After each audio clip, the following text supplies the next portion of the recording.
Brown, the state representative for Brookline and Mason. I'd like to welcome you on behalf of Rand Paul and his campaign. I'd like to start the evening off with Pledge of Allegiance. So if you all join me, standing please.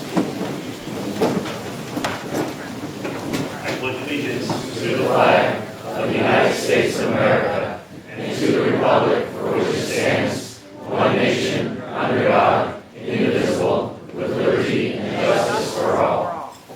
Thank you very much. I'd like to introduce Senator Kevin Abard for the introduction of Rand Paul.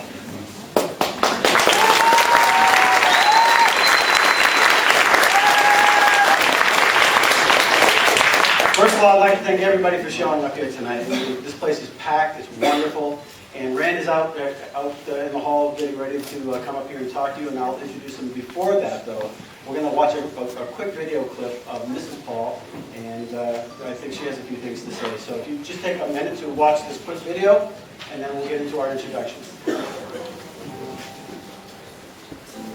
I met Rand on a beautiful spring day in April. Thought he was cute. He was a cute, curly-headed guy. I also thought he was probably 18 years old and still in college. He looked so young. So I kind of blew him off at first. But Rand kept trying. He was kind of persistent, and I realized that he was not 18. He was 26 and a surgical intern at Georgia Baptist. Very intelligent, very well-read, and really like no one that I'd ever met before. Rand is the middle child of 5. He was opinionated, had a lot of energy, played a lot of sport. He also loved to collect coins, which is something that he used to do with his grandmother. He was very close to her. As her eyesight began to fail, he became her eyes just by the faint mint marks on the coins. But Rand never forgot how sad it was for him to watch his grandmother lose her vision. And I think that really cemented in him the desire to be an ophthalmologist. One of the most gratifying things for Rand in his career has been the ability to do eye surgery on children from Guatemala starting 15 years ago. He said it was an incredibly moving experience. I think it's moments like that that really speak to who he is as a surgeon and what motivates him. Rand is a wonderful dad. He's got great energy and enthusiasm, and he's always been a wonderful builder of forts, bonfires, anything active and outside. You know, from an early age, all of our boys loved sports, and Rand has coached Little League baseball, soccer, you name it, he's out there. Being a physician gives Rand a unique perspective in Washington, simply because he's trained to diagnose a problem and find a solution. He loves making a difference as a doctor, and he believes that he can make a difference as the president.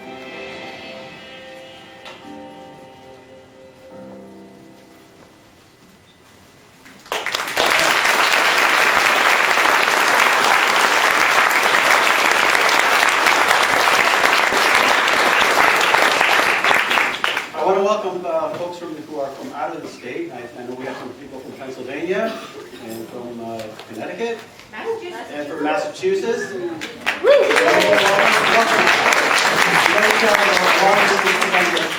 Anybody from Hollis here? There's one or two. Wonderful. How about Brookline? Beautiful. Mason? All right, one. New Ipswich? Greenville? Milford, Brynge.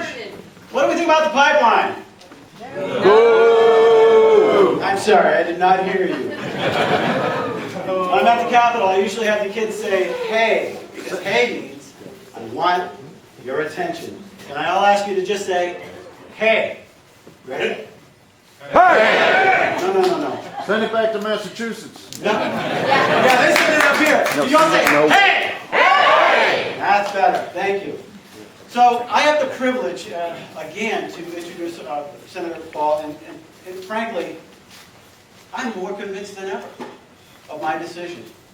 I am a state senator, and I could ramble on because that's one of the things us politicians like to do, but I just want to give you a quick illustration of what happens on a local level. Yesterday I was in committee, And there are two bills that were brought before our Committee of Rules. And Rules, the first bill that came up was Article 5, a convention of states.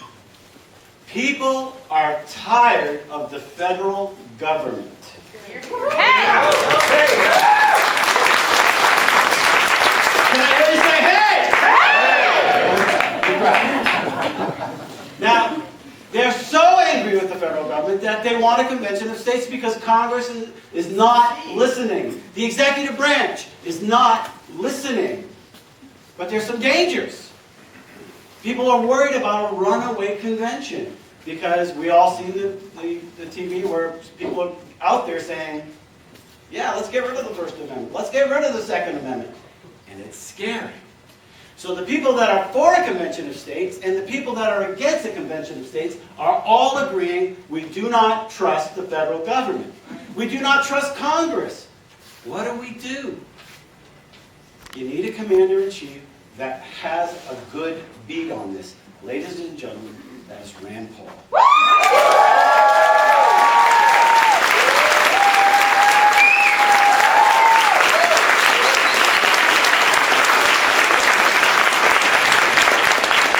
I was sitting with somebody that said, Senator, you got to start working on your next election. Oh my gosh, you're kidding me? Another one? I hate it. I really don't like that part of it. And I said, you know, I don't like what they're doing to Rand right now. They're getting him out of the debates. They're getting him out of, they're squeezing him out. They don't call on him when it's time to call. And they're disenfranchising not only him, but you as well. Can I hear you say, hey! We're going to have a meeting! Anyway, and I think that's by design. We all just said something about the pipeline that we don't want it because it's going to interrupt our private property rights. Not only interrupt, but undermine them. We have a candidate that was supposedly at the top of the ticket. He says he loves eminent domain. Are you for eminent domain? No! Are you for eminent domain? No! Thank you very much. How am I doing, Rand? I know you're out there, right? Keep going, keep going. So, can you give me a hey? Ladies and gentlemen, we have a state representative here. His name is Keith Mon. He's a freshman representative. Can you give him a hey? Representative here. Another representative. He's taking photos. Can I get a hey? We have another one way out back there. Representative Elizabeth Ferreira, a true liberty lover. Can I get a hey? Hey! Christina, can I get a hey? Hey! All right, ladies and gentlemen, enough of that. I just want you to know, I strongly support. Oh, Joe Hannon, yes, definitely. Dr. Joe. I get all my pictures with him because he's handsome. Right? Joe, thank you. These are liberty-loving Republicans. And I'll tell you, Rand has the most support from the delegates of any of the candidates. That's amazing. And that's because we have a good bead on things, and so does Rand. Oh, and there's Ralph out there. Ralph, he's running for state senate. So, without further ado, I just want to recognize those folks, and I just want to let you know that I strongly support them. I'm more convinced than ever that Rand is the guy. And so with that, ladies and gentlemen, hopefully, most assuredly, can I get a hey?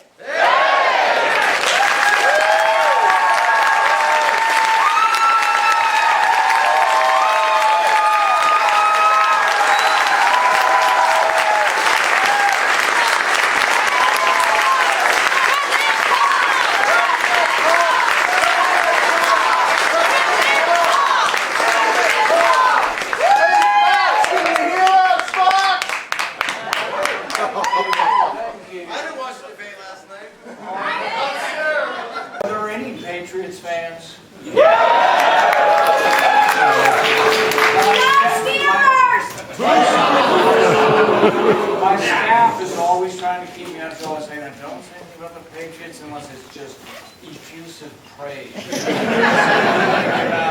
And they said, whatever you do, don't mention the controversy. But you know, who's in charge of the mic? Can somebody give us a little more volume? How's that? A little better? We can use a handheld. Can you hear me? I think I feel. You hear it? Loud enough. Can you give me a? We actually went there. Do I need to do the other microphone? Or are we good? Nobody did. Are you hearing me well enough? Yes. So we were talking about the Patriots, and they said, don't ever talk about the controversy, whatever you do. But you know, I am honest to a fault, and I can't really honestly ask you for your vote unless we bring it up, all right? The controversy has even invaded my household, okay? But it's not exactly the controversy you're thinking of. See, we met Tom Brady at the races, at the Kentucky Derby. And my wife, I don't know why, has to. Right? I don't understand it. He's some football player, right? So she has a picture with him, and I'm okay with that. But then I get home from a long trip, get up, and I look up in the morning in my bedroom, and there's a picture of Tom Brady. I said, this is a controversy. Either the picture goes or I go. All right? So then the next thing, I get up the next day, and I looked at it, it's in the sunroom.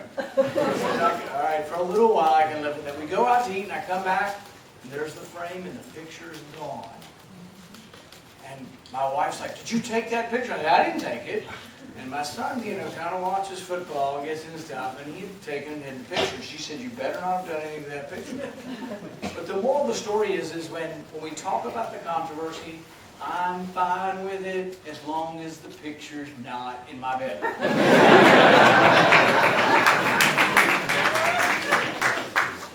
Now, they have tried to silence me.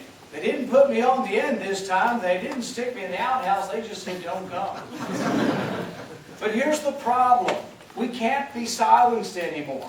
There is no party elite that can silence anyone. There is no television network that silences anyone because we have the internet. The internet's open to anyone. And you know what? We went to New York City. We got more television appearances than we would have going to the second debate. But we also had 25 million people view us online. We went on Twitter Town Hall. We went to Twitter headquarters last night. And we were trending on Twitter almost equal to the debate itself.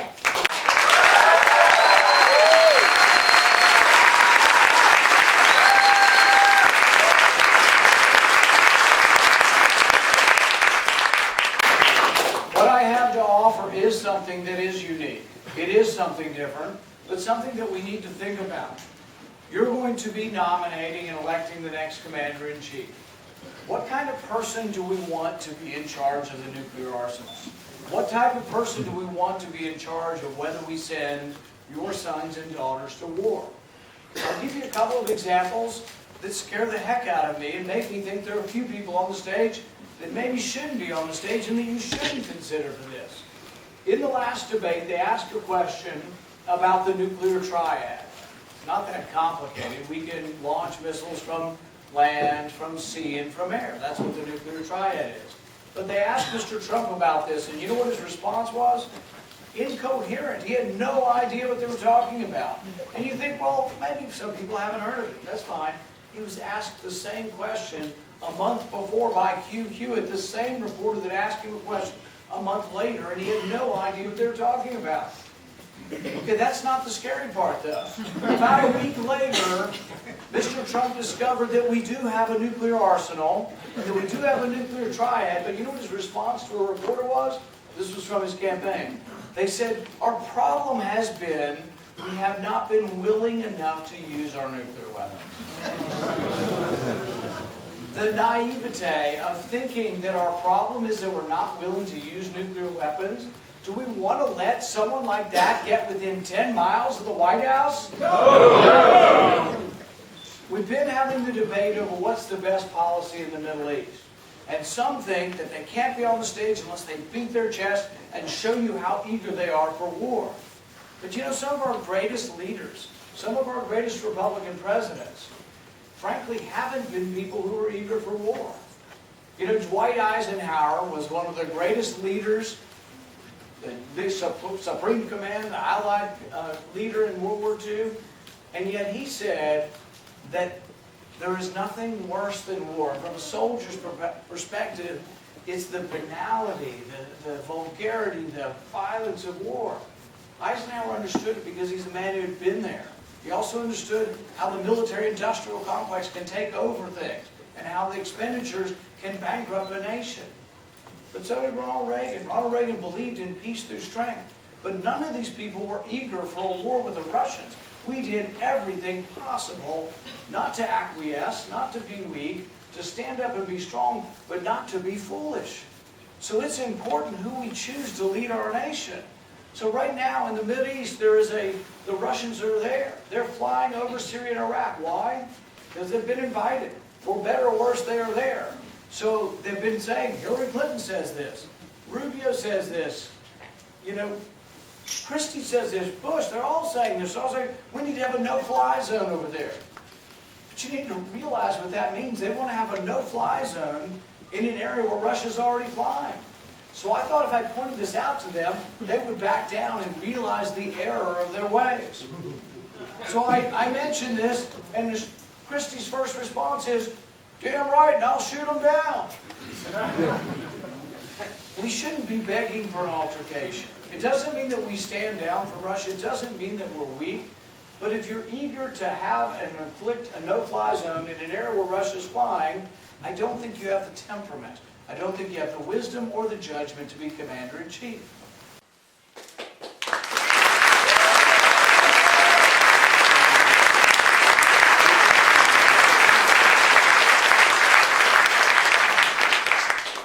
Without me on the debate stage, there's been no one to talk about whether or not it is a conservative proposition to be for unlimited military spending. Now people say, well, what does that mean? You're not for a strong military? You're not for a strong national defense? Well, my father-in-law served 20 years in the Air Force. My brother-in-law went to the Air Force Academy. My other brother-in-law was in the Navy and has 3 sons in the Navy. My dad was in the Air Force. We are a strong military family, and we believe that the #1 priority of the federal government is to defend us. But that doesn't mean a blank check for the military. This week I fought long and hard. I've been fighting for 5 years to audit the Fed. We got a vote. We got a majority.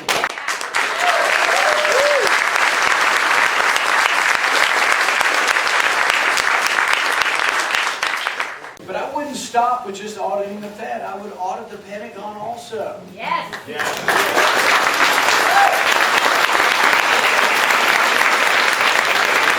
you want to have a strong national defense, you can't just throw money at it. We say it doesn't work for education. Throwing more money at it doesn't get us better education.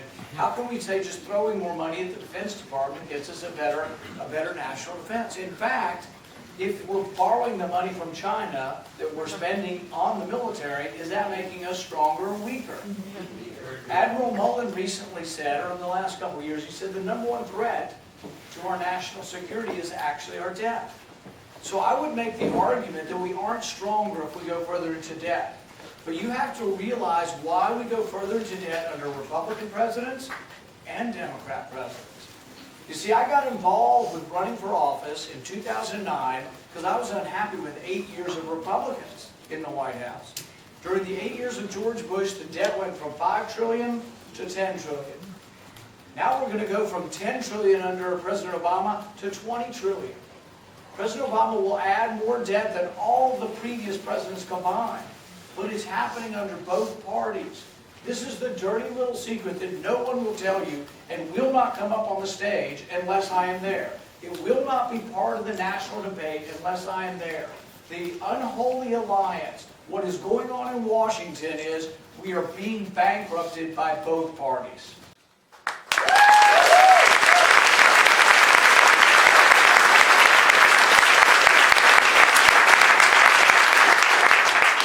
The loudest voices in Washington for more spending are the McCains, the Grahams, the neoconservatives, the Rubios.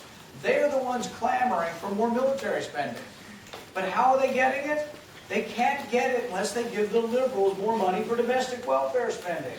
So what happens? Everybody gets what they want, except for you. You get stuck with the bill.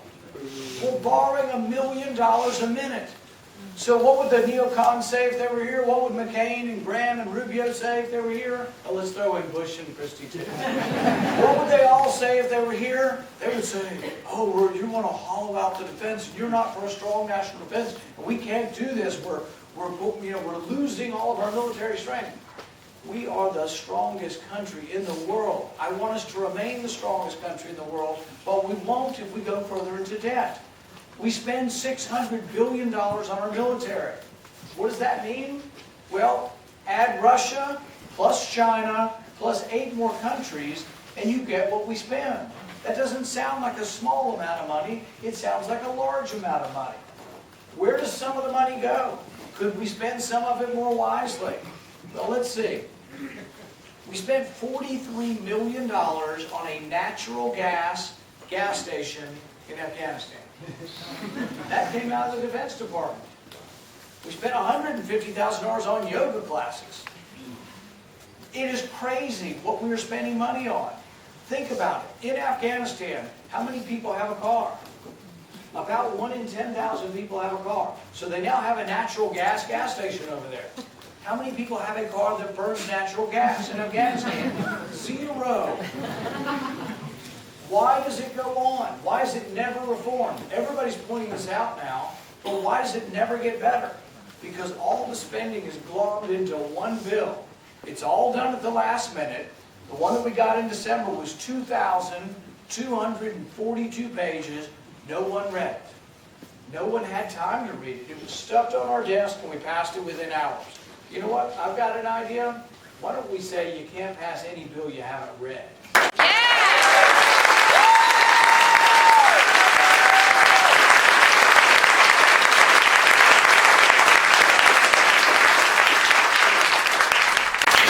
Bill that would do exactly that. It says you have to wait 1 day for every 20 pages. All of the spending is stuffed into one bill. Nobody reads it. The leadership and the clerks in the middle of the night are sticking all kinds of special favors for their friends in the bill. But the bottom line is the right and left get what they want. Because the only way you get more military spending is to have more domestic welfare spending. And so the thing you're told, and this is told to you by the media all the time, what will the media tell you? We don't get along well enough. There's not enough compromise. It's the opposite. We get along too well. We compromise every day, but at your expense.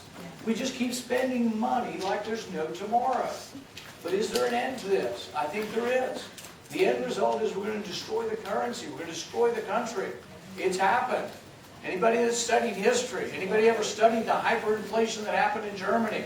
Anybody seen what happened in the African countries? Say, we're not Germany, we're not Africa. No, we're an incredibly strong country, but there is a breaking point. The question is there an illusion that we're living under even now? Is the stock market an illusion? Is the boom of the last couple of years an illusion? Will there be a correction? Is there a possibility that we still live within a real estate bubble? People say, oh no, there was a crash. You know, interest rates never went up. We still have interest rates that are encouraging people to build and buy and do things. There is no sort of counterbalancing information telling us when to stop buying, when to stop building, or when to slow down.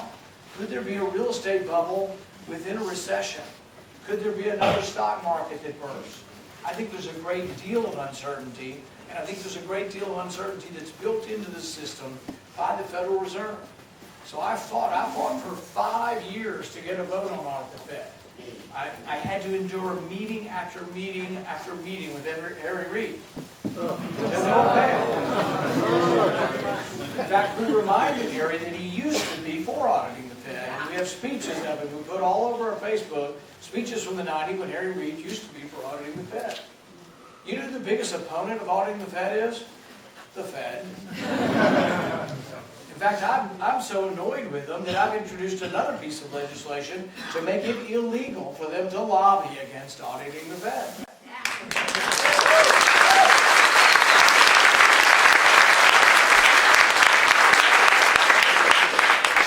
every time I'm up here, there'll be somebody, and there's probably somebody, I just haven't found you yet, that will stand up and say, what about money corrupting politics? Well, yeah, but you know one of the biggest sources of the money corrupting politics? It's coming from the money you give government agencies that come back and lobby for more of your money. There are a lot of things we could do. In fact, you know one thing that they're most afraid of? Is that someday there would be a lifetime ban on congressmen lobbying.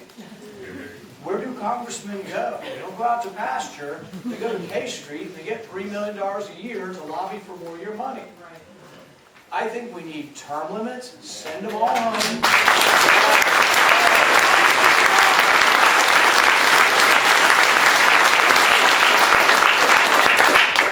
Right now, I'm prevented from working. I'm an eye surgeon, but I'm not allowed to make any money doing any work. If I were Jay Rockefeller, I can make as much as I want through passive income. If you own something, there's no limit to what you make. But if you're a teacher, a doctor, a lawyer, a barber, and you have to work for income, zero. You know what I would do? I would do the opposite. Yeah. Let's pay congressmen half as much. Yeah. Let's have them there half as long. And let's mandate that they actually have to have a real job.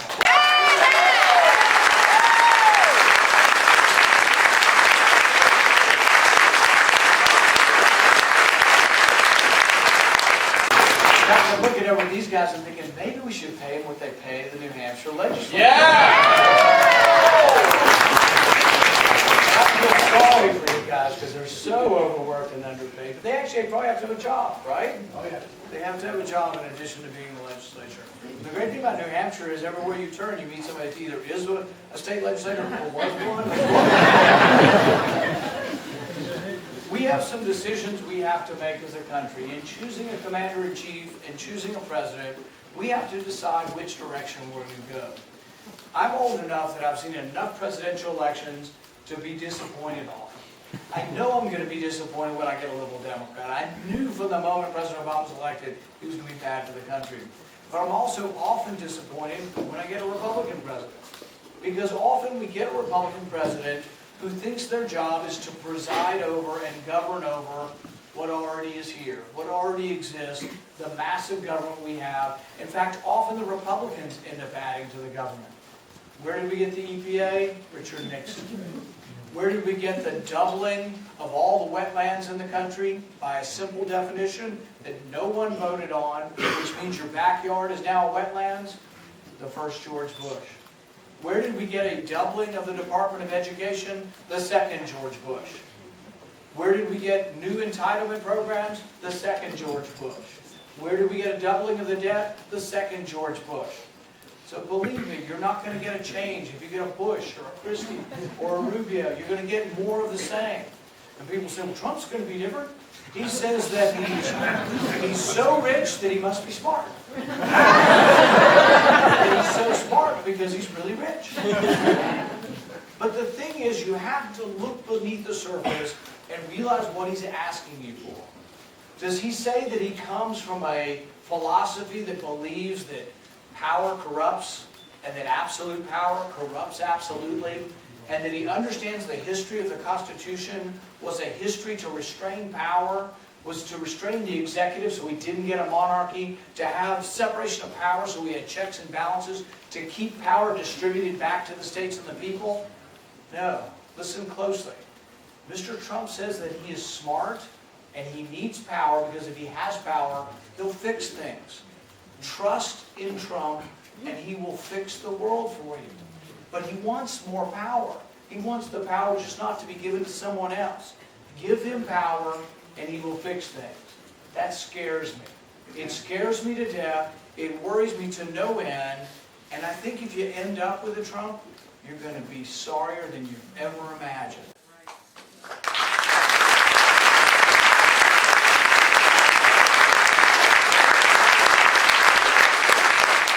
If you're a conservative and you say, I've been frustrated, I want an outsider, I want someone who's never been up there because I hate the Republican leadership because they're always making deals. Do you think a guy who wrote The Art of the Deal is not going to be a deal? Do you think a guy who has given money to the Clintons, given money to Charlie Rangel, given money to Harry Reid, because he says, I'm in business, I make deals, and I want them to do my bidding. I've got to get access, so I pay them. Do you think a person that is used to buying and selling politicians to get exactly what he wants is going to be somebody who's going to reform or fix anything in government? No. This is the really untold story of this election. That we have a guy that apparently seems to be popular in the polls. People seem to be clamoring for some outsider to do something, but you have no idea whether he's a conservative or a liberal. We have absolutely no. 65 of his 69 years were spent as a progressive Democrat. He was pro-choice before he suddenly became pro-life. He was pro-taxes before he became anti-tax. He was for a single-payer health care system before he's now opposed to Obamacare. It amazes me that no one's questioning this. But you know one of the things that really gets to me the most, and this is what Kevin brought up on eminent domain. Eminent domain is a horrendous power. We grant it to government, but we want it to be very, very rarely used. And yet, the government, through the Kelo decision, it was a 5-4 case a few years ago, said that we can take private property from one owner and give it to another private property owner, and guess this, the basis would be if the second property owner we think might provide more tax revenue for the local government. That's terrible. So your property rights are relative. Your property rights are based on who would pay more taxes. Well, who do you think pays more taxes? A retail store or a church?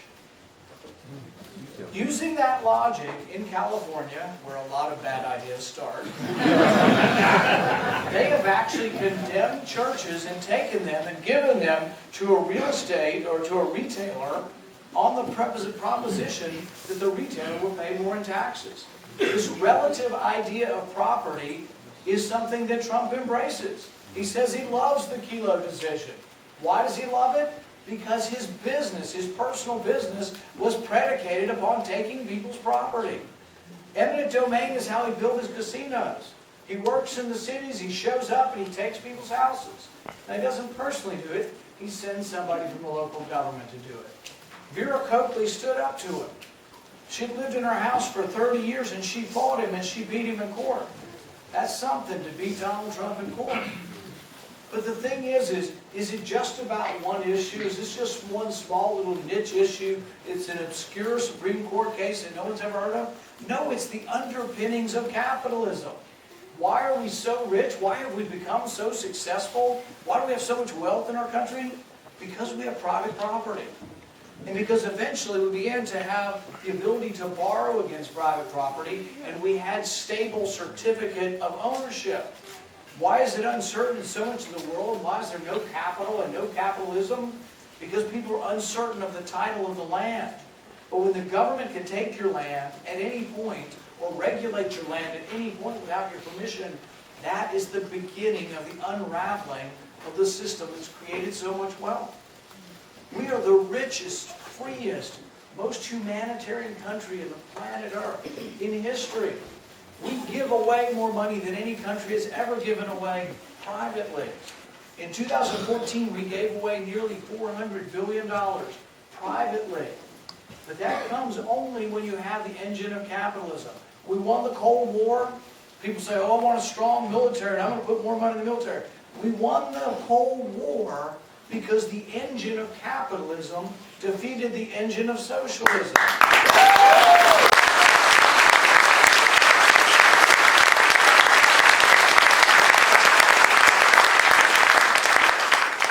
We have two phenomena going on. On the one hand, we've got Trump, who just wants you to give him power. He's smart, he's rich, he'll fix stuff.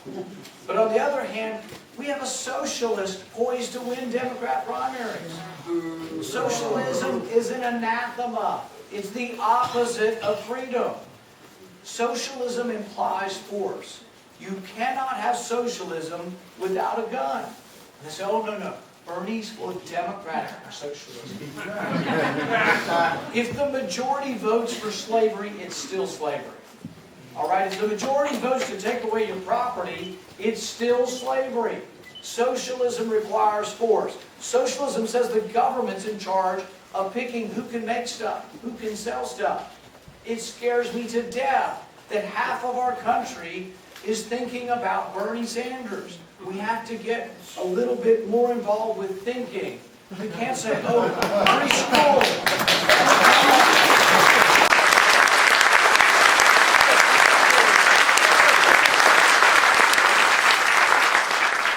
As we move forward and try to make our decision here, some will say, well, it's over. Look at the polls. Why even bother? The polls show Trump way ahead. Why even bother? Over half of the people in any of these polls are still undecided. Ask your neighbors. Most of your neighbors haven't decided. They haven't decided whether they're voting yet, much less who they're voting for. Those of us who are involved in politics think, oh, everybody thinks about this forever, right? The recent poll in Des Moines, the one that should have included us in the debate, they didn't count. In that poll, 59% of the people were not wedded to their candidate yet. This thing is wide open. What's the main thing we're fighting? Well, the Republican National Committee, the media, and perceptions. But we can't let polls become this self-reinforcing perception that someone can't win. We can win. When I was in my headquarters tonight, and I see some of them here today, the young people filling up our campaign headquarters and making the phone calls on their break, on their spare time, not for any money, but because they want to.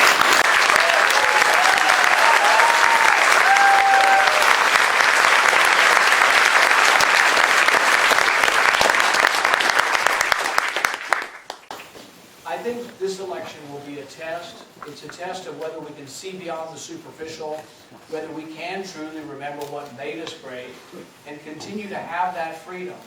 But it has to be that we have to understand at a deeper level what made us great and what our founding fathers thought about when they were creating our government. They wanted government to be restrained. It wasn't about restraining the people. The Constitution was about restraining the government. They worried, they obsessed about too much power gravitating to the executive. They worried about us having a monarchy. They hated the idea of monarchy. They hated the idea of so much power going to one person.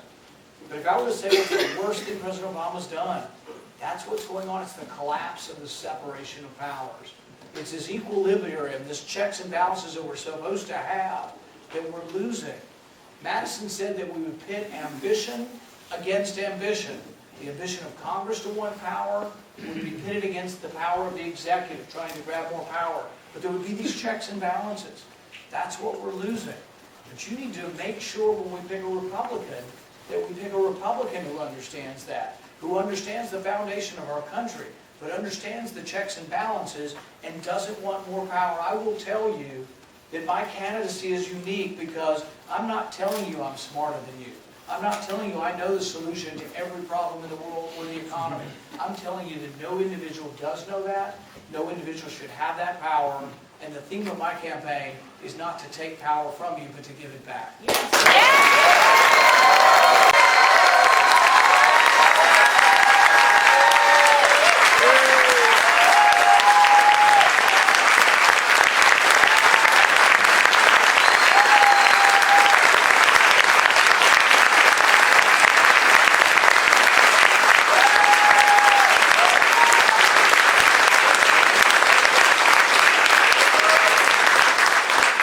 Thank you so much, Paul. I want to interrupt just real quickly because I have a little blue card right here. And this little blue card represents your help. If you can help, we'd like you to fill out this little blue card and volunteer. Can I do a quick little illustration? I thought we were going to do the hay. No. I love The Lord of the Rings. I'm a junkie. I'll watch it over and over and over again. Because I see the forces of evil coming and the situation is dire. But a man, an elf. Are you calling me an elf? That's going to be wrong. A hobbit. But The hobbits were the good guys. The most unlikely of people come together. And they don't quit. They fight. I've been on teams where we're losing. You have the right spirit. You win the day. Yeah. You win the day. Please go out to this guy, and God bless you for everything that you're doing. Thanks. We'll get to questions in a second, but the whole Hobbit thing, I have to tell a quick story. So, one day McCain goes to the floor, and you know we have a little bit of an imperfect relationship. So he goes to the floor, and he's reading something off about, those Tea Party people that come up here, and they're a bunch of hobbits. And so the reporter asked me, what do you think of that? And I said, well, I'd rather be a hobbit than a troll. It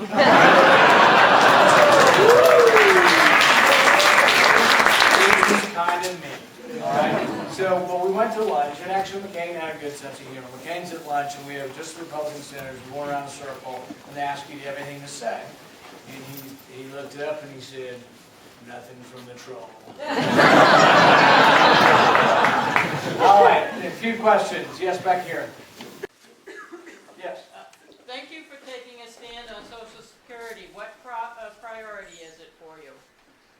I think the entitlements are a huge priority because 2/3 of the budget are Social Security, Medicare, and Medicaid, the entitlements. And you can't balance any budget. You can't really get to where we fix our debt problem unless we do something about the entitlements. There is a problem, though. It's not Republicans' fault. It's not Democrats' fault. In fact, when people ask me, whose fault is it that Social Security is $7 trillion in the hole? I say, look, it's your grandparents' fault for having too many damn kids. But that's a silly or a flippant answer for something that's very serious. We had a baby boomers, a bunch of them, 60-some-odd million born after the war. But then they had smaller families, and then their families had smaller families. So when Social Security started, there were 16 workers for one retiree. So with a lot of workers and very few retirees, Social Security works easy. Social Security also worked very well because people died a lot easier, a lot sooner at one point in time. The average age of life expectancy in the 30s was about 65. So really, not many people were receiving much Social Security in the beginning. Over time, we're living a lot longer, and that's great. Longevity is just a wonderful thing. We've had amazing medical advances. Family size has gotten smaller, though, so the demographics of Social Security aren't working. We pay out more than what comes in every year.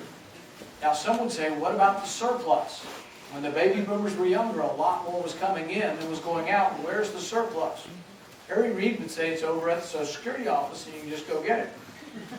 But if you want to be a little more specific, when you get to the Social Security office and you look for the surplus, you find a stack of paper.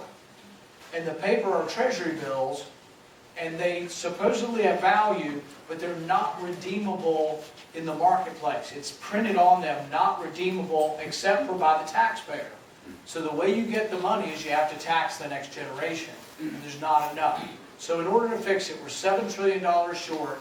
There can be various proposals. You can raise the payroll tax on all the young people to about 40%. And that might fix it out. Yes, can you give me a boot? And it would stifle the economy to do that. I think there are two ways you can do it very gradually to fix Social Security, and you have to do this Medicare also. You have to gradually increase the age of eligibility. And I had a reporter or somebody asked me, why do you want to do that? It's like, you think I want to go around telling everybody I have to do something that's not that much fun? No, but it has to be done. You're not going to fix a problem. You can do it pretty slowly. You can raise the age 2 or 3 months a year for about 20 years, but it's probably going to have to go to 70. Most people my age and younger, they're not even sure they're getting it, much less having to wait a couple more years. Is it great that people have to work at 67? Oh, I don't know. It's the thing is, it's going to happen. It happens one way or the other. But if you raise the age of Social Security gradually to 70, 20, 30 years, that fixes 2/3 of the shortfall. If you do nothing, you have to cut everybody by about 1/3 in about 20 years. The remaining third, the way I would fix it, is I would do means testing. That means if people did well, like myself, made more than $100,000 a year, you take about $300 from them a month. But really, for a person who's done pretty well, it shouldn't be that bad. If you make more than $100,000 a year, you get $2,200 a month, approximately, from Social Security. You get $1,900. So it's not like their whole check would be gone, but some of it would be gone. People say, well, that would make it a welfare system. It's just sort of acknowledging the truth that there's not enough money. But if you do means testing and raise the age, you fix Social Security forever. If you do that to Medicare, it only fixes half of the problem. So Medicare is huge. Medicare is $35 to $40 trillion short. But here's the thing, have you heard anybody honestly saying that they would do anything to fix them? Because it's not real popular to say I'm going to raise the age and means test the benefits. But it will help to fix the problems. Medicare is also a healthcare problem. And so what you have to do is you have to bring competition into the healthcare system.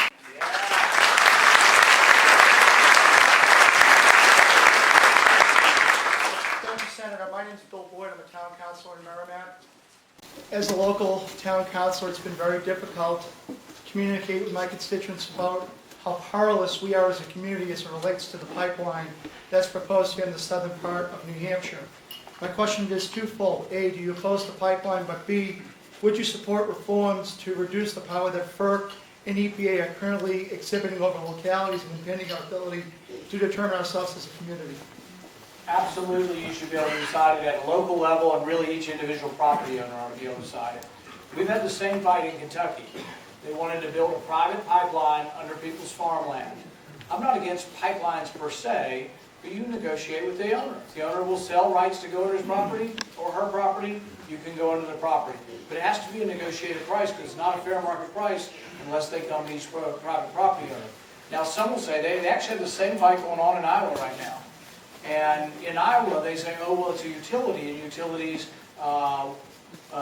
we can use eminent domain for utilities. The problem is the pipeline in Iowa, and I don't know about yours here, but the one in Iowa is just going under the ground. No utilities are coming out of it. You're not getting anything out of it. Is your pipeline, is anything coming out of it? Natural gas. It's just a transmission. It's a transmission line, no They had distribution a negotiated fair price with you. And one other thing I would tell you, people say, oh, it can't be done. The Northern Railroad was built in the 19th century by a guy named Hill with no eminent domain. They actually beat the government using eminent domain in the race to go across the continent. So it can be done. Yes.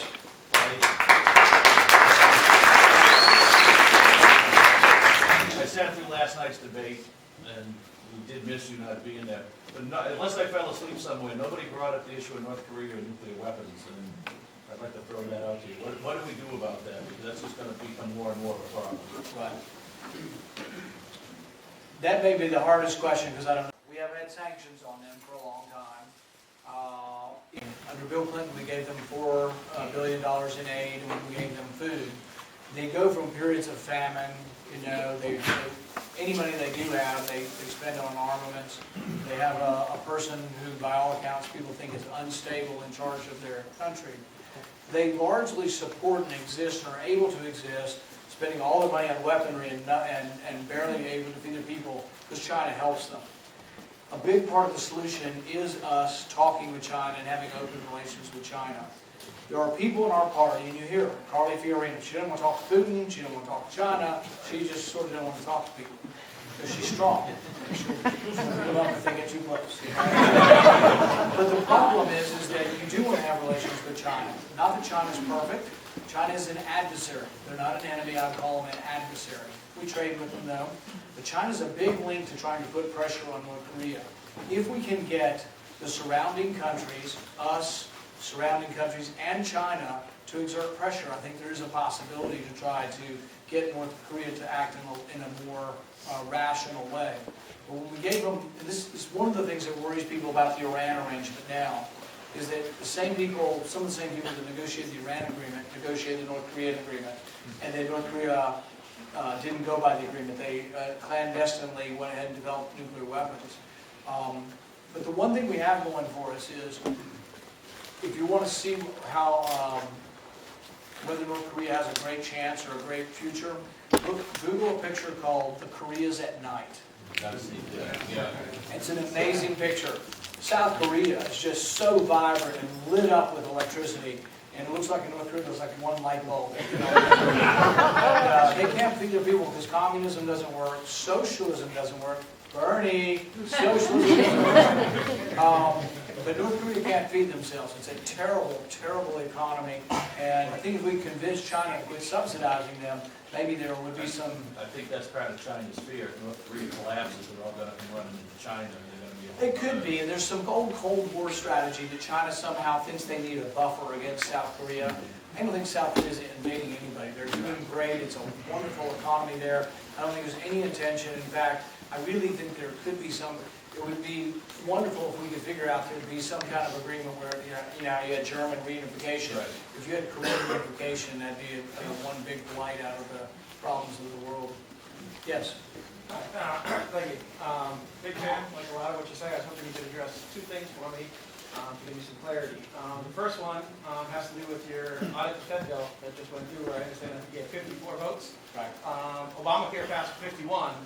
Why can you not get Mitch McConnell, who you campaigned and supported, to remove the rules for closure like Harry Reid did in Obamacare through? Yeah, when they passed Obamacare, they did it in a way of something called budget reconciliation.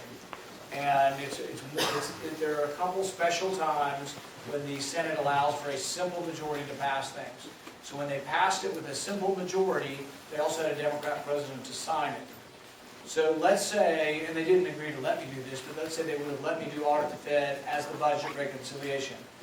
There's like one chance, one bite of the apple every year or two. This year we did repeal of Obamacare as the budget reconciliation item, and then he vetoed it. If we put audit the Fed on there, he would have done the same thing. So a lot of good legislation doesn't have much of a chance until we, have a new president. But getting a majority, I think, is a step towards ultimately passing it. My dad, for 30 years, worked on this issue. And then when it finally got popular in the House, every Republican except for one and 100 Democrats voted for it. So we're hoping to get to the point where there's overwhelming bipartisan support for something that's basically just a transparency bill. Yes? Yeah. Oh, sweet. All right. So I'm from Massachusetts, and for me to get a gun, I have to buy off a approved weapons roster. And if it changes, I'm not notified when weapons are being confiscated. So how would you ensure that the Second Amendment is not infringed upon arbitrarily in states like New York, Massachusetts, and California? Yes. I didn't hear that, but I'm assuming it was due to New Hampshire.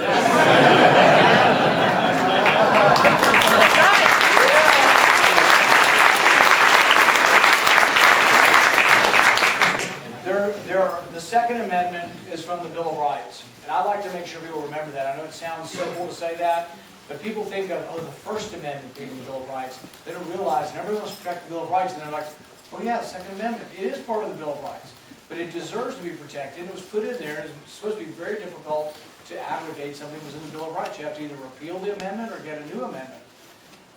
When you look at the recent court cases, we've had some progress on the Second Amendment issue. For a long time in our history, even until recently, it was unclear, does the Bill of Rights apply to the states?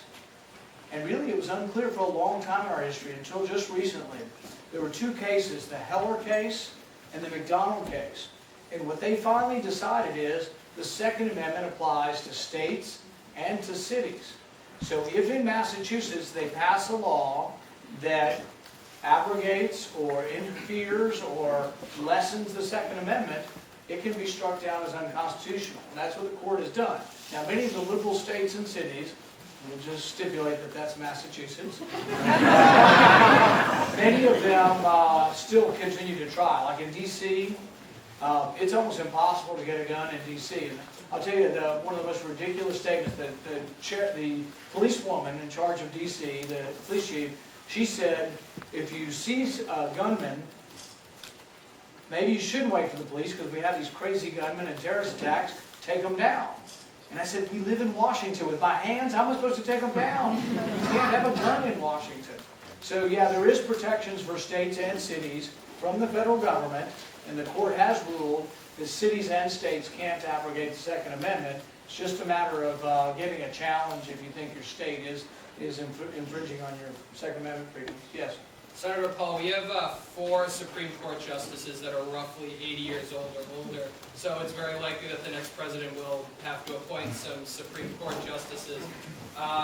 This question's in 2 parts. One, would you have a litmus test for appointees? And second, what is your ideal Supreme Court justice? I think it's hard to say ideal. I can tell you who I like the best on the court. Clarence Thomas is probably my favorite. I like Scalia, and then it goes down significantly after that. It is sometimes hard, unless you really truly believe in a presidential candidate and know enough about them to believe that, what is their level of sincerity with regard to the Constitution, who they will pick. I can tell you, when we've had sort of establishment Republicans, we've gotten people like Souter, who is from New Hampshire, but was not, I think, a very good justice. In fact, one of my favorite stories is, he voted for the eminent domain case, and some taxpayers in New Hampshire decided for fun they would go and put a lien against his house and see if they could get eminent domain to take it and turn it into a hotel. Using the exact logic from the ridiculous case that he signed on to. But I would appoint people who are originalists, who believe in the text of the Constitution, and believe that the powers granted to government are few and defined.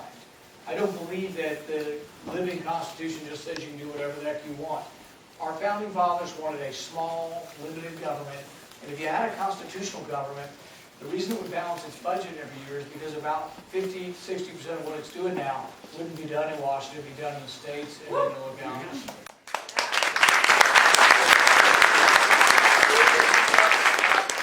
Say again? Before we get too far from what the Fed, do you suspect that a reason why some politicians don't want to do it is for fear of causing the secrets to cause a global depression, possibly? Well, that argument is made. The argument is made that if we reveal who we've given loans to, that'll make those banks or countries even more unstable. The audit actually is a look back, and it would probably be a look back over about a year period. So I don't think we're seeing things instantaneously.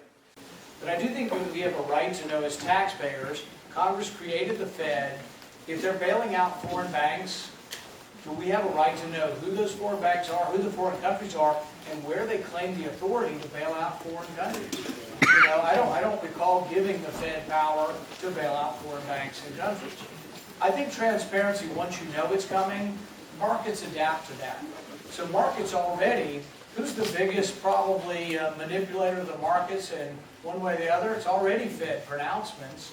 So what we find out is you're going to get the minutes from the Open Market Committee, you're going to get them 1 year afterwards, and people get that information. But the thing is that every other company, we know information about them, whether or not they're stable, making money, not making money.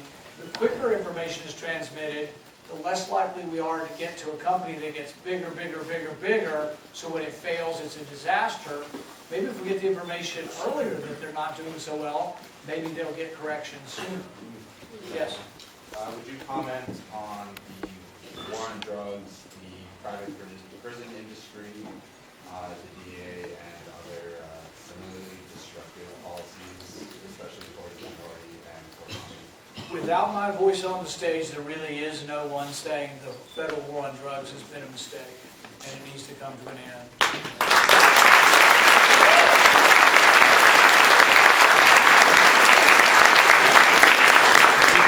Without me on the stage, there's no one to say that the federal war on drugs has had a disproportionate impact on poor people, on African Americans, and on Hispanics in our country. If you look at marijuana use, it is estimated that blacks and whites use marijuana at about the same rate.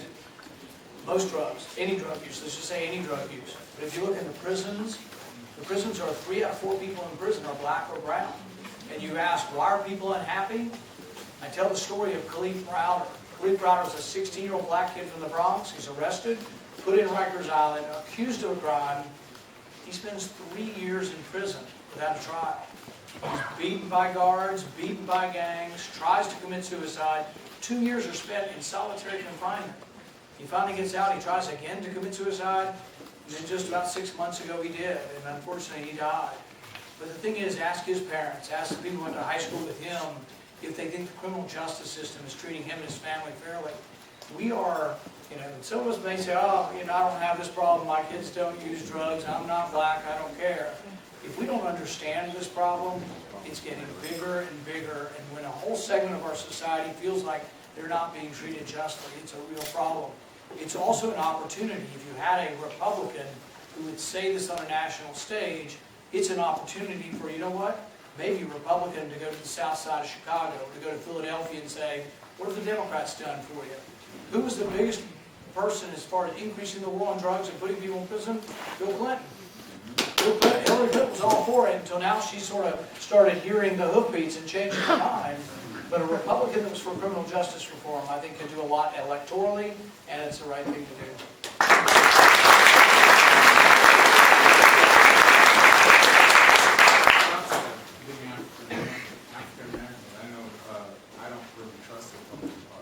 How do you get that trust back? Because a lot of the Republicans I knew, I saw Ted Cruz a couple of weeks ago, a couple of nights ago, and he basically said that the police officers being notified wrong.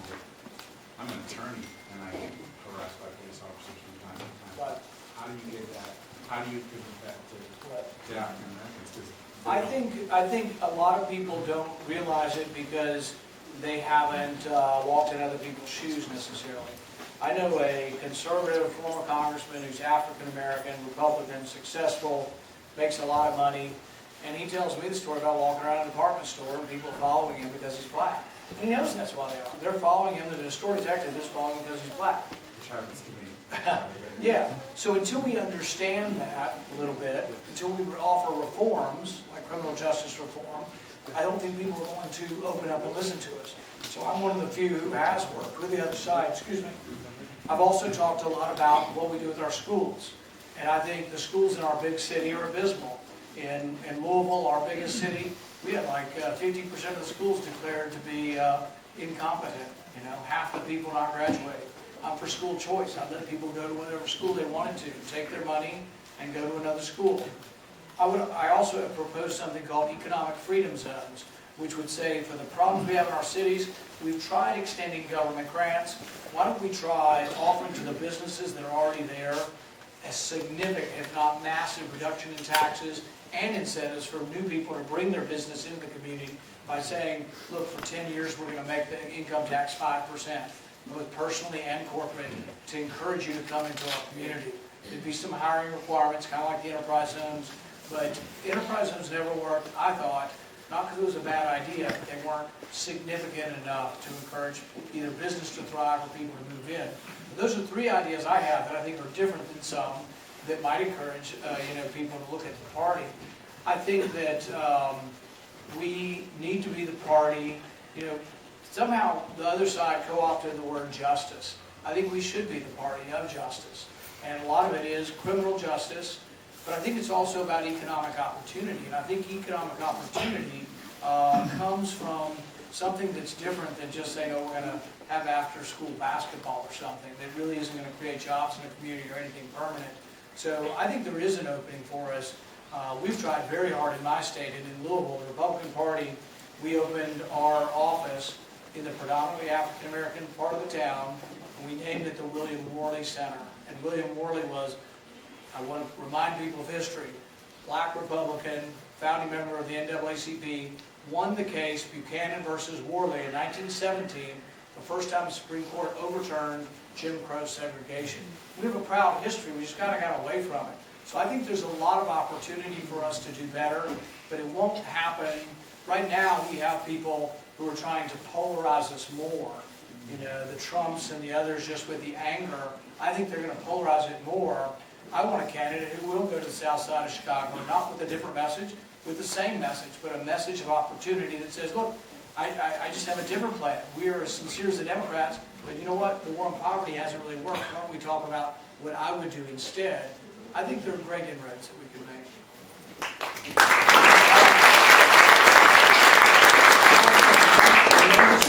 Here, that's a lot of words though. Make it feel pretty good. Okay, all right. Well, I'm Gregory Watson. We met you in August. You were the first candidate that we met, and now you're on my short list.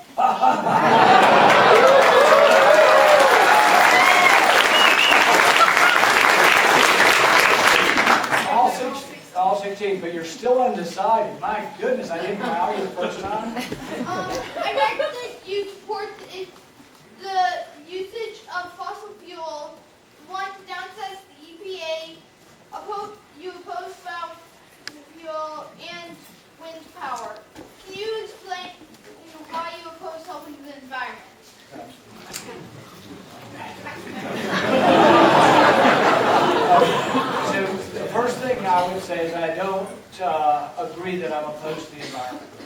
Republicans can like the environment too. If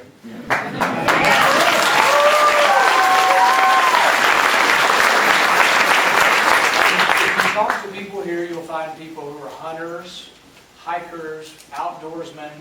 So I don't think it's fair to say one party likes the environment, the other doesn't.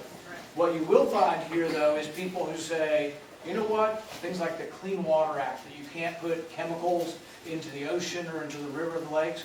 Almost every Republican here will say they agree with that. But some of those rules that started out like 40 years ago changed over time, and now they're coming into my backyard and saying there's a hole in my backyard and I want to fill it up with dirt. They say, oh no, it's a wetlands, and that the government has the right to regulate my backyard. So it's not that Republicans say, oh, we don't care about the environment. We do, but we balance that with our private interests for our land, and we also balance that with the economy. So I live in a state that has a lot of coal in the ground. Coal is a form of energy, and so is wind. Am I opposed to wind? No, I'm not opposed to wind. Do I want to give a special money from everybody here to somebody who owns a windmill? No. If the windmill is profitable and we can sell it, use it, wind is great. But if you said, you know what, we're not going to have any coal tomorrow and all we're going to have is wind, we'd be very cold or very hot because there's just not enough wind. Wind might be able to supply 3, 5, 6% maybe of all of our electricity. Sun, same thing. Sun is a pretty clean form of energy. Probably the cleanest is water, going through turbines and dams. All of those are good. I'm for all forms of energy. But I also realize that we're a growing country. We have 300 million people, that we shouldn't be rash to immediately close down a whole form of industry like the coal industry. Right now, half of the electricity in the country comes from coal. If we close it down, there may well be dislocations such that maybe everybody can't get warm in the winter or cool enough in the summer. So I think there needs to be a balance between the environment and the economy, and we do have to think about both. And then we shouldn't make decisions that were not positive as far as banning forms of energy. Yes.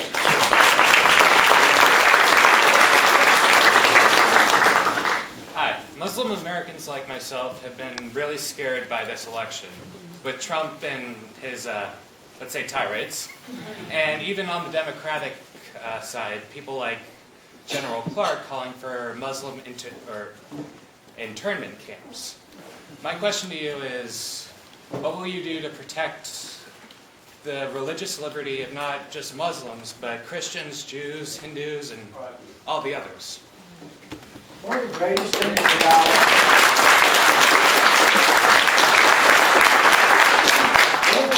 things about our country and the way we write our laws is that if for some reason you have and it hadn't always been this way, we've had problems where we treated people differently, but the way it's supposed to work in our country and our heartfelt intention is that if anybody is arrested or goes before any court in the land, that your religion has absolutely nothing to do with the facts. It is worrisome, though, when people start talking about a government with so much power that you could actually intern someone because of their race or their religion. We did this in the 1940s with Japanese internment. I mention it all the time as something we need to be worried about, that much power being given to government. So it gets back to how much power you want government to have. I don't want government to have the power to detain people without a trial. The right to a trial is an incredibly important check and balance on tyranny.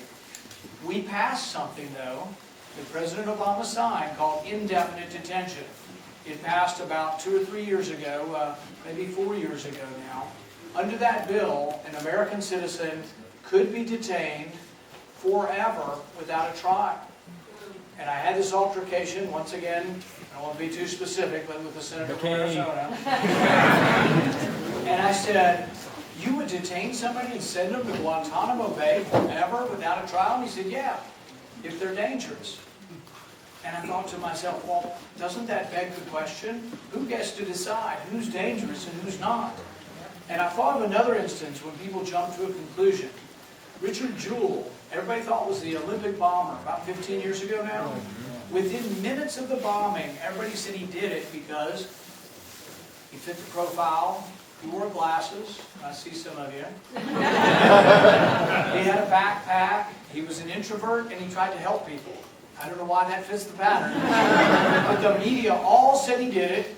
Every television said he was guilty within a week. I mean, within hours.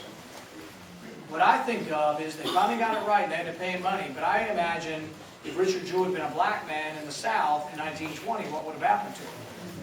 That is the true danger. We got beyond a lot of that with race in our country, but there's always the lurking danger of that with either race or religion, where people aren't going to be treated fairly. One of the checks and balances, a jury trial by your peers. But if you allow people to be indefinitely detained, that is an incredible power. President Obama knew it was bad when he signed it, but what he said was, this is a horrendous power, and I promise never to use it. That misunderstands government, because you're not, if you're truly worried about government power, it's not you you're worried about, it's the next guy you're worried about. So you should never sign legislation that gives power that you think is too much power.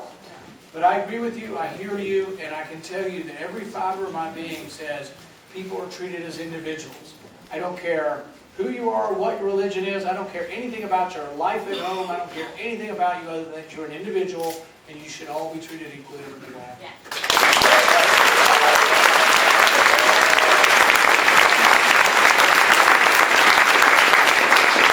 Senator Paul, I know everyone here is a big fan of competition in the marketplace, but it seems that it's not always government that restricts competition. Sometimes it can be the largest companies like Walmart, like Time Warner, Bank of America. Do you support any forms of antitrust law to try to bring back competition to the free market? I think that when you look at monopoly and you look at power, almost always you can trace it to a government protection.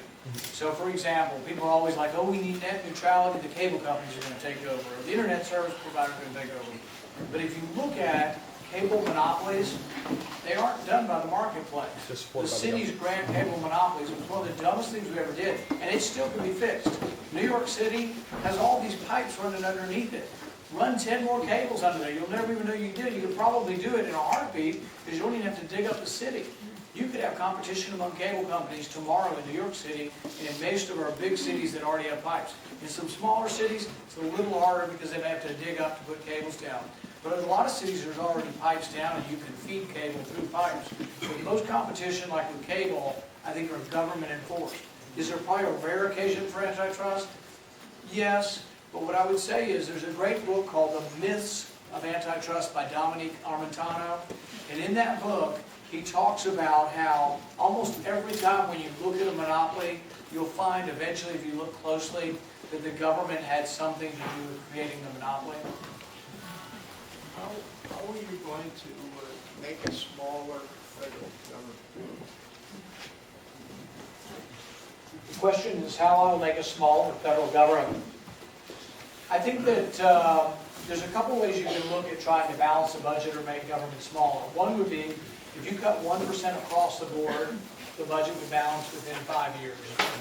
One reason I bring that up is to show that, you know what, 1% of something is not that big a number. Certainly we could get by with 1% less of everything. But some of the 1% then would be Social Security and Medicare, which might be difficult. So let's say you didn't want to do 1% of Social Security and Medicare, but you wanted to cut maybe more of other things. Well, maybe we can eliminate entire departments. I'd get rid of the Department of Education.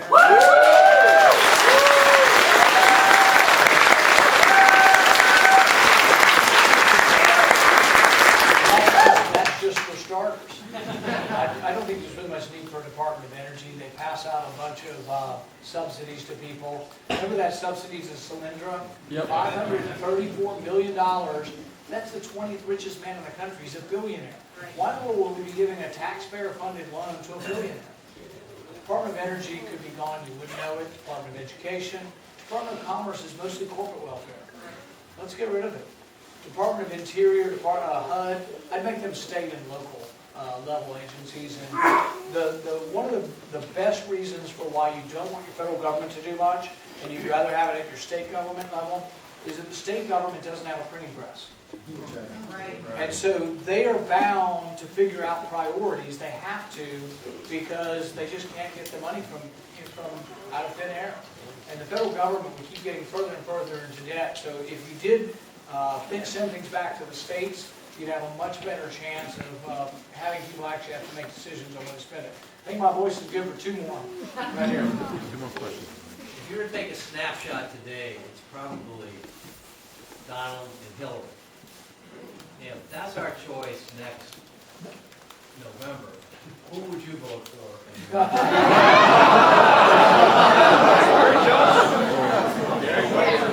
Now, you're saying none of the above is not going to be.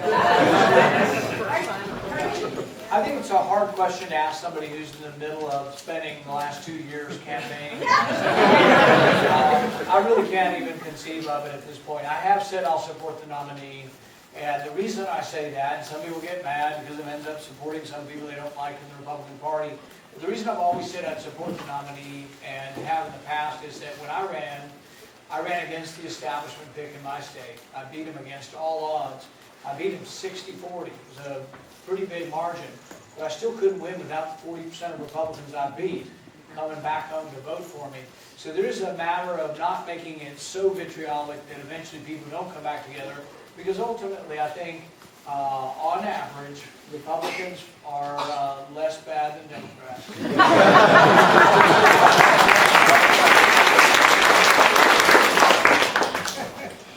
My question is regarding Sharia law and its foothold that it's taken across some of our states. What is your position on eradicating it from our court system? Right. You know, the idea is about whether or not we could have Sharia law in our country. I don't see any way we could really ever get that because, you know, if you obey the Constitution, we don't have religions. You know, we don't have religion in our government. We don't have religious law. It is important, though, that we understand anytime we're doing things, while we don't want religious law in our country, we also don't want to base our policy on religion, you know. And I am for some restrictions on figuring out who comes in and who goes out as far as immigration. But I don't want to make it a religious test. But I am willing to say, you know what, there's a lot of terrorism going on in certain countries that we have to have some more scrutiny.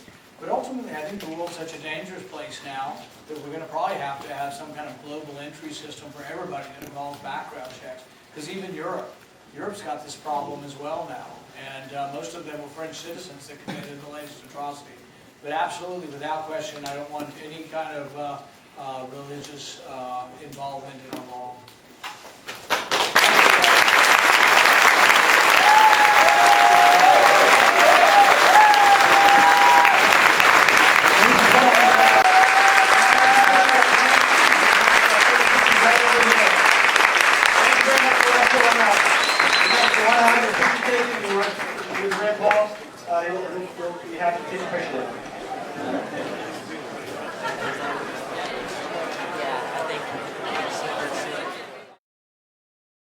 It's very important from a political point of view that you not let anybody pre-decide the election or categorize you.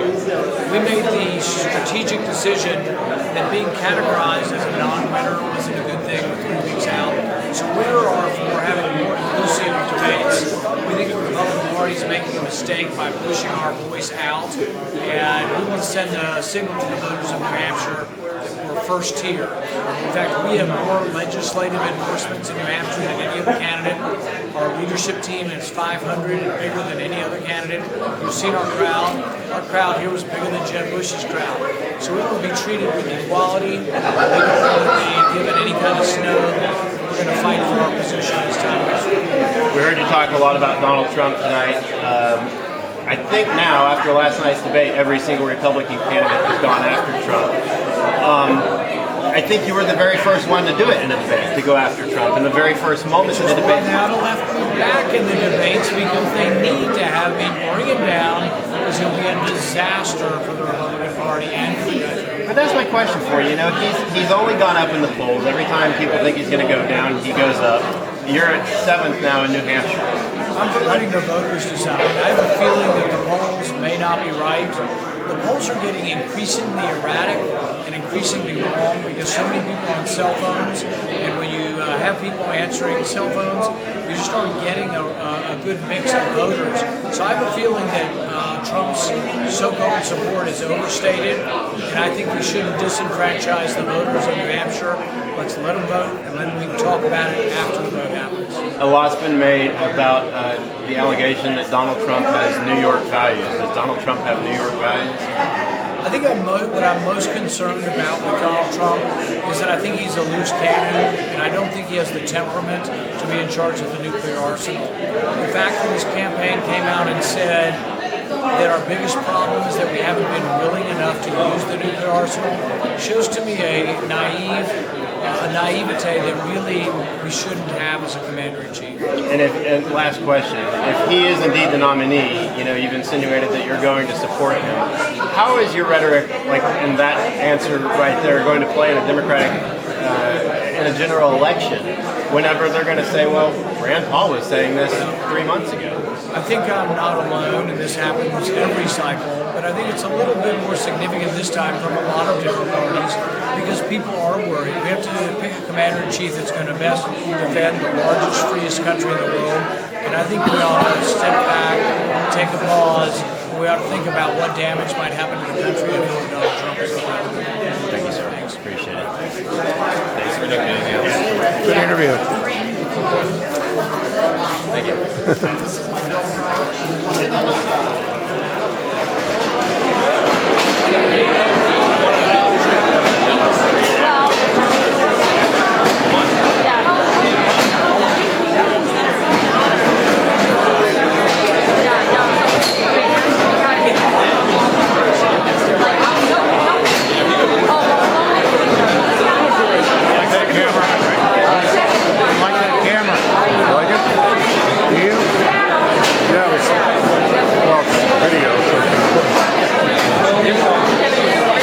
Yeah, I've got 3 of them. Really? They don't make them anymore. What do you like about them? They're small, they're light. There's only one.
Do you have a camera?